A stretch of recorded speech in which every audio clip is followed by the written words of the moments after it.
Ruslan. Gen Z has decided to flee the college industrial debt system and has decided to opt in for this instead. Okay, this is from Breaking Points, and we've been talking about true-collar jobs, blue-collar jobs on this channel a lot. This is arguably some of the most practical things you can learn. A lot of you guys feel stuck. You feel like life's not going to get better. You feel like nothing's going to change, and you cry out to God, which is good. And then there's the practical side of, hey, you might need to make some pivots. If you're in debt, you might need to figure out a way to get out of debt. If you're not making enough money, you might figure out how to pivot and learn other ways and other paths to change your situation, to change your family tree.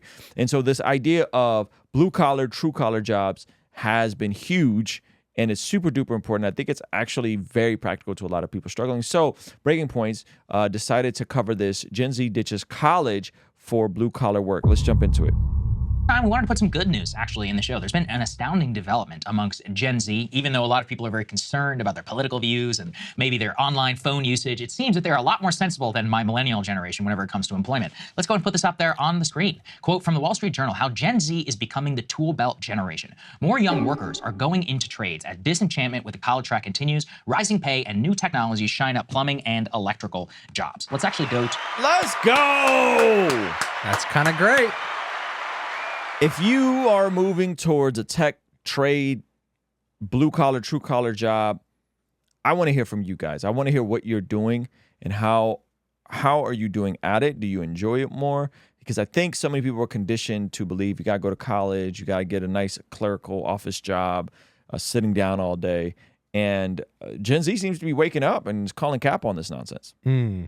To the next part, because this is a really interesting chart that people can see. It shows that enrollment growth in four-year college degree in vocational community-focused community college has gone up by some 15% from the 2021 baseline, whereas there has been maybe a single-digit increase if you look at other four-year institutions and even community colleges that are not vocational focused. What that tells us is that the spike, the overall 15% or so spike, is one of the most extraordinary that we've seen in modern American history for younger people who are explicitly choosing to go into trades-based educations with set wages that are much higher than they ever were before than at any time previously when they were choosing for more service-based economies. We can go to the next one too, because this is really, really fascinating, is you can watch there how the precipitous decline has happened in the average age of select trades. Electrician, heating, air conditioning, carpenter, and I think every trade except for welding has seen a precipitous drop just since 2020 and especially since 2017. You know what's beautiful about those trades right there? I know this is like real ironic coming from a YouTuber, and you guys are like, Ruslan, what are you talking about?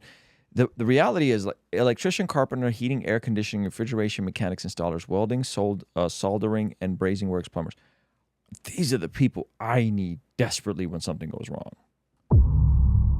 Like, these are the people that I'm like, help! Help! AC's down! How soon can you get here? Right? Plumbing. Like, these are things, and they don't come cheap. Have somebody come by and fix a sink, to fix a leak, to fix a pipe. This stuff gets expensive really fast. And the beautiful part is, like, you can learn this, and no one says you have to even go work for someone else. You can learn this and just hop on TaskRabbit. Yeah, you can learn this and just build your own little handyman business and charge $200 an hour, $100 an hour. Yeah, he was saying that the prices, the pay for these things have gone up astronomically. They're higher than they ever have been before. I wonder if that's because the age of the white collar job and the college education that propped everyone up to have a white collar job created so much supply that the demand for these jobs that were maybe blue collar sometimes has a stigma around it of being like, oh, it's harder. That's the working man type of thing. Whereas now, I think the demand, the supply has dropped for these skills, and now the demand is higher than ever. And so younger folks jumping into these trades are actually making the money that back in the day you would have had to get if you went to college. And so now it's like the roles are reversed. There's too much supply for white collar jobs and not enough supply for the blue collar jobs. Yeah. So if I'm starting out, first of all, if I'm starting out 18, 19, I'm just trying to find an actual skill. Like, what is your actual skill? Because like Excel sheets, like that's a knowledge base. That's not really a skill. An actual skill is like an accountant, a CPA, right? Like that takes us to another level. So you got to like, what is your actual skill? Skill being you know how to do something, but if a problem comes up, you also know how to solve that problem. Yes. It's the difference between knowing something, Yes. like you said, knowledge base, and a skill. Yep. And so, like, what hard skills are you developing? And these, to Zach's point, just tend to be in higher demand because less and less people know how to do this stuff. Someone said, just paid $2,300 to a plumber to fix a pipe in my house. Jeez.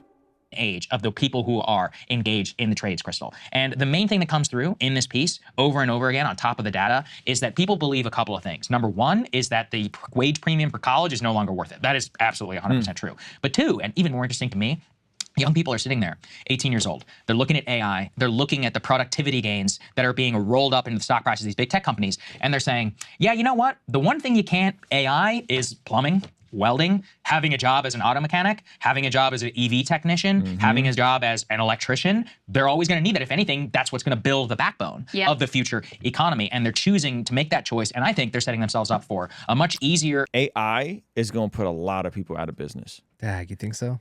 It already is. Yeah. You guys are those of you guys, like I see some musicians in the chat and you're like, I love music. First of all, or culinary. Great, beautiful. What you're not understanding is that culinary and music is just as much about having a personal brand, being likable, networking, as it is about the execution of said product, which is already on a subjective scale. But you know what's about to happen? AI about to replace a lot of musicians out here. This is me speaking as someone that, like, my first time becoming an entrepreneur was being a musician.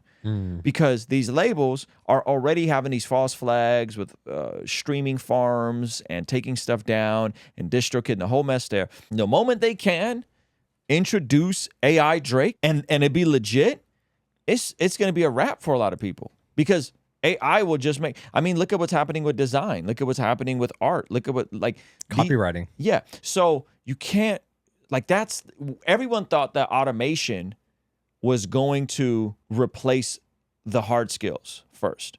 It's the opposite. Automation replaced all the artistic stuff, is replacing all the artistic stuff first. Right. And so there's a lot of disruption happening in the marketplace. And so you're going to have to figure out, like, what do you want to lean into? Because it's going to be more and more harder for the creative types, right? Because AI is going to take out the cartoonists. Yeah. Oh, yeah. Like, we're just like a couple frames away from having full AI cartoons. So we just type it out and get exactly what you want. Yep. Crazy. Path to middle class and frankly to prosperity. They're not taking out a lot of debt. They're setting themselves up for very, very well. They're going to start earning a lot more money than they would have previously. And it's a very, very sensible direction for a lot of people who are out there. Yeah, it's incredibly rational. Yeah. College is insanely expensive and debt loads are skyrocketing with no real relief in sight. So you've got that on one side of the ledger. You have a bunch of young people who may have watched their parents white collar professions and seen how their life consists of staring at a computer screen all day and thought, you know what, this isn't really what I want for myself. And so I think there's a reaction in the other direction there.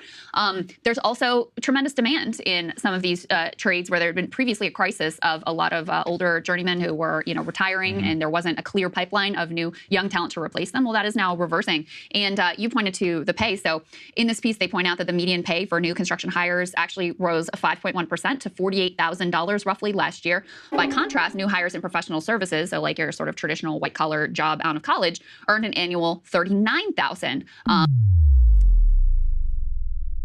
So $1,000 more for an entry-level position without a 4-year college degree. That's crazy. And it experienced a 2.7%, so a lower increase from 2022. This is according to ADP. So at least in terms of where you start out, you may start at a higher salary if you go into one of these trades versus if you go and spend all the money on a 4-year college degree. Now, still, over the lifetime of these different careers, blue collar versus white collar, right now, the median for white collar work, once you're into your career, continues to outpace blue collar work. But, does that remain the case? Is it worth it given the extraordinary expense that you have to incur on the front end? You got to pay back those student loans with interest. And unless you're going into STEM debt-free or paying as you go, which I think is feasible. What is the average college education right now costing about? So they can go to a public 2-year school for $1,300, get their first 2 years done for under $5,000, and then spend $17,000 to finish their second 2 years. So you could do that. That's not that much. Yeah, it's not crazy. Right? If you didn't slack off in high school like I did and you could actually pop in and knock out your. Less than $1,000 a month. Yeah, you could figure out $1,000 a month. Yeah, 100%. Some people have that in the car payment. Some people have that in subscriptions. Yeah. I think this is a great direction for Gen Z. I think that overall it's less to get started.